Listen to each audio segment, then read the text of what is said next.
Derdiraaɓe ndaroɓe kode radio international Abuja e TV assalamu alaikum. Arat da ɓurduɗi nder kubaruji ɗi hin. Itordu towndu to Nigeria loti walla wattini kita kaɗum nastini yeso mairu dow tumeɗe ɗin tumata manjo Hamza Al-Mustapha e aybe Barul Kudirat Abiola. Konyanko'en leydi Gini jabtuɓe laamu balɗe seɗɗa ɓaawo timminki cuɓi to leydi ndi hin andini nyande 9 lewru Disambaru dow nyalde nde ɗum so'itoto ɗum waɗa goɗɗi cuɓi kesi ɗi hoorejo laamu leydi ndi hin. Leydi Iran wurtini limgal baraɓe e wonnere nde seppoje leydi ndin waɗi ɗe ɗum waɗi ɓaawo ɗo.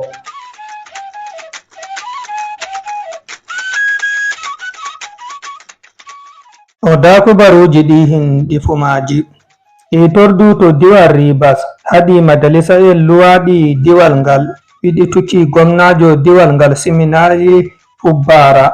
Mawɗo kitowo mo diwal Rivers ngal wattini haaje majalisa'en ɓen ɗe wiɗituki Fubbara on. Mawɗo kitowo mo diwal Rivers on Simewon Amadi wani haaje majalisa'en diwal ngal de tigguki komitiru kita gam wiɗitaki gwamnajo diwal ngal Fubbara icukko mako Farfesa Ngozi Odu.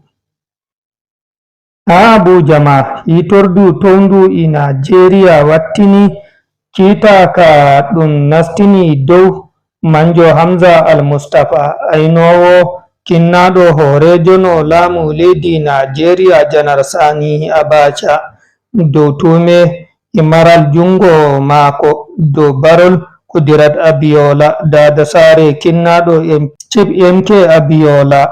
Naneno ni manjo Hamza Al-Mustapha tiggama ha kaso to wuro Lagos gila ɓawo maide Janar Sani Abacha dow tume Barol Kudirat Abiola on hiddeko o yofe nder laamu Jonathan ɓawo duuɓi 12 imo tigga.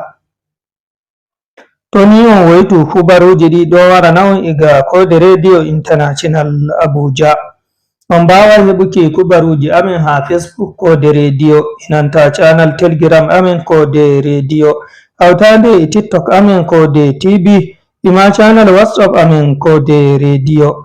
Nden bo on mbawai heɗitaki kode radio ndo giɗɗon fu ha Radio Garden ko naston channel YouTube amin kode TV gam heɓuki kubaruji nder bidiyoji fere-fere. Konyanko'en leydi Gini Bisaw jabtuɓe walla samminɓe laamu wattu seɗɗa ɓawo timminki cuɓi leydi ndin heɗitaki wurtinki wattan cuɓi ɗi hin andini wi'uki ɓe taskai waɗuki cuɓi gam suftuki hoorejo leydi ndin keso nyalde 9 Disambaru nde e hitande nde 2021. Suudu cakol kubaruji ndu telebijin Al Jazeera hokki habaru wi'uki hoorejo laamu konyanko'en leydi ndin manjo Janar Horta Intawa andini ni hiɗum nder wongol luwangol ngol ɗum andini Kenya alarba. Gollirde yaasi lesdi Jamus walla Almaniya wi'i noddi cimajo leydi Rusiya hawtande e fartuki goɗɗo jami'ijo diplomasiya leydi Rusiya ndin.